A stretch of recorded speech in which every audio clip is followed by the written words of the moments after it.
Good morning. I'm the Reverend Julianne Lepp, and it is a pleasure to be with you this morning for our Sunday morning meditation.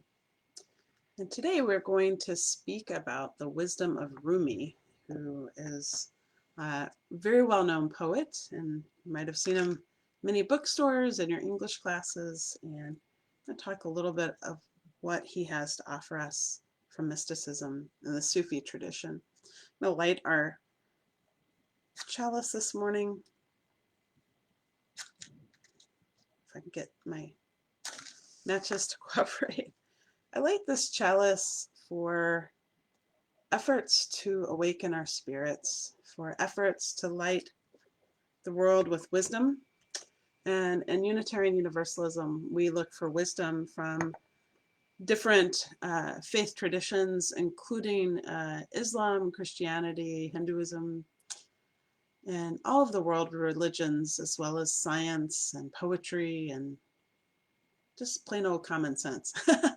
And today we're going to be looking at the wisdom of Sufi poet Rumi. And I'm going to start us off today. If you can settle into the quiet of your space, maybe you have a candle lit, and invite you into a period of quiet.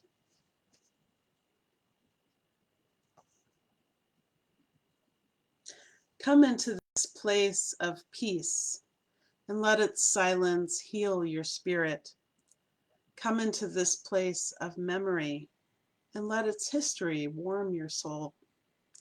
Come into this place of prophecy and power and let its vision change your heart. And that's William F. Schultz. The reason why I chose that is Rumi was someone who let his heart be changed. He was a teacher and had a successful business and was teaching disciples. And he met one day a whirling dervish, and his life was changed. And so for several years, he cultivated this relationship and learned a different way of being in the world, and really developed a sense of mysticism and beauty in his writing. And when Shams was killed, he also was moved from that love and loss in his life, and his writing has lasted all of this time to move us into the spirit of mysticism and longing and a different way of being in the world. And so as we gather in meditation this morning, I want us to think about a different way of worship. Those of us that grew up in a Judeo-Christian tradition might think of worship as worshiping God on high, or being in a church service. And the sense of mysticism is to have a spiritual practice that brings you at one with the divine. And for whirling dervishes, that is spinning and letting go of self to commune with the ultimate, which is God. And so this is a reading from Jacob Trapp, and it gives you some different ideas to think about for worship. To worship is to stand under a heaven of stars, before a flower, a leaf in sunlight, or a grain of sand. To worship is to be silent and receptive, before a tree astir with the wind, or the passing shadow of a cloud. To worship is to work with dedication and with skill. It is to pause from work and listen to a strain of music. To worship is to sing with the singing beauty of the earth, and to listen through a storm to the small, still voice within. Worship is a loneliness seeking communion. It is a thirsty land crying out for rain. Worship is kindred fire within our hearts. It moves through love and deeds of kindness. Worship is the mystery within us, reaching out to the mystery beyond. It is an inarticulate silence yearning to speak. It is a window of the moment, open to the sky eternal. And that's from Jacob Trapp. That really made me think of Rumi. And Rumi has many poems, and one of those we've turned into a hymn that I'll share a little bit later. It's a round that we often sing.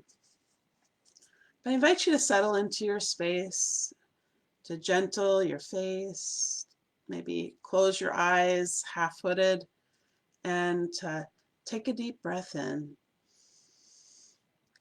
Take a deep breath out. Breathing in that sense of love and connection. Letting go of what is heavy or heavy on your heart at this moment.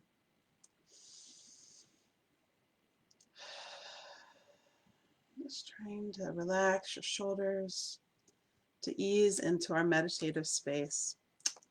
And this is called Unfold Your Myth, and it's an excerpt by Rumi. Who gets up early to discover the moment light begins? Who lets a bucket down and brings up a flowing prophet? Or like Moses goes for fire and finds what burns inside the sunrise? Jesus slips into a house to escape enemies and opens a door to the other world. Solomon opens up a fish and there's a gold ring.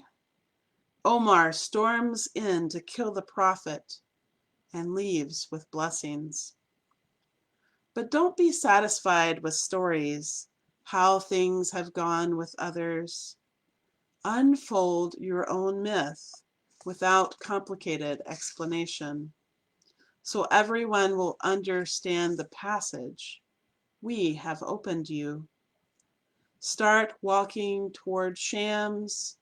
Your legs will get heavy and tired. Then comes the moment of feeling the wings you have grown lifting.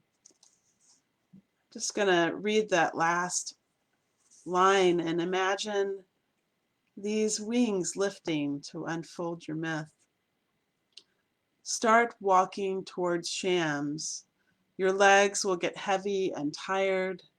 Then comes the moment of feeling the wings you've grown lifting. So I invite you now into a time of silence and cultivating that mind of love with Rumi.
Taking in deep breaths.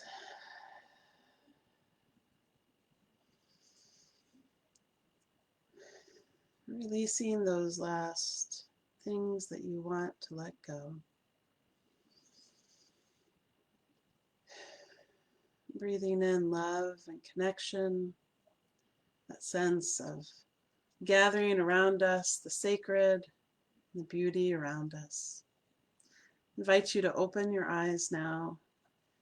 Hopefully your body feels a little lighter, your spirit a little uplifted.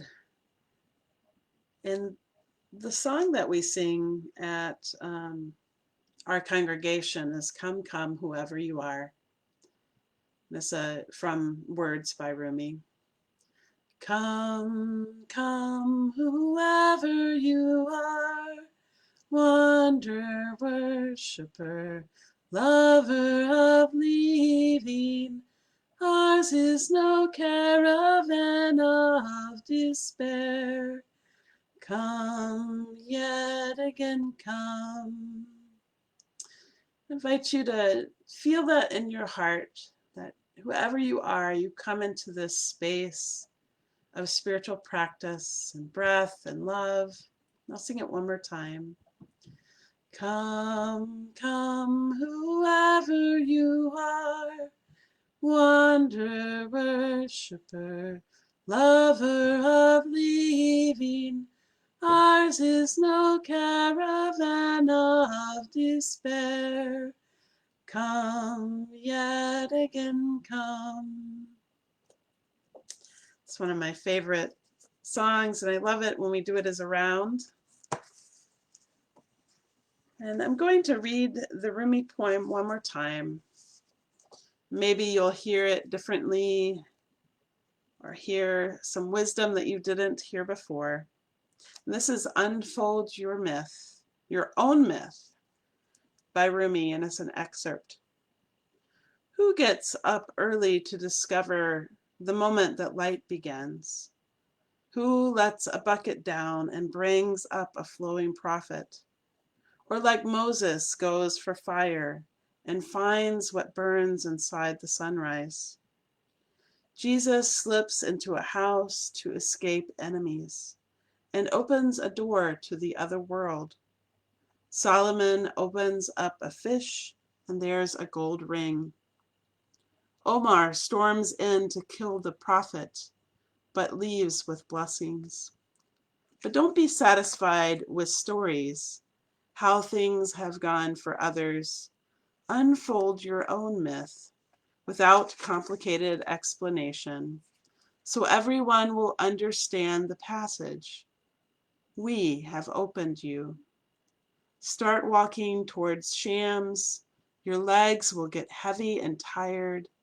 Then comes the moment of feeling the wings you've grown lifting.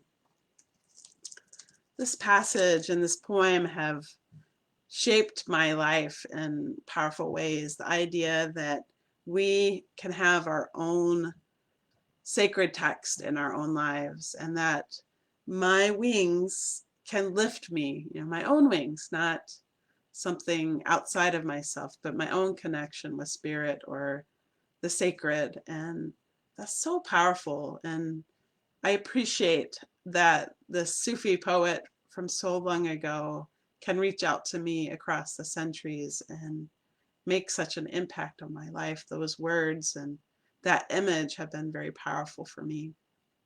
I hope that you find wisdom from great teachers like the Sufi poet Rumi or others. And I wish you peace this day.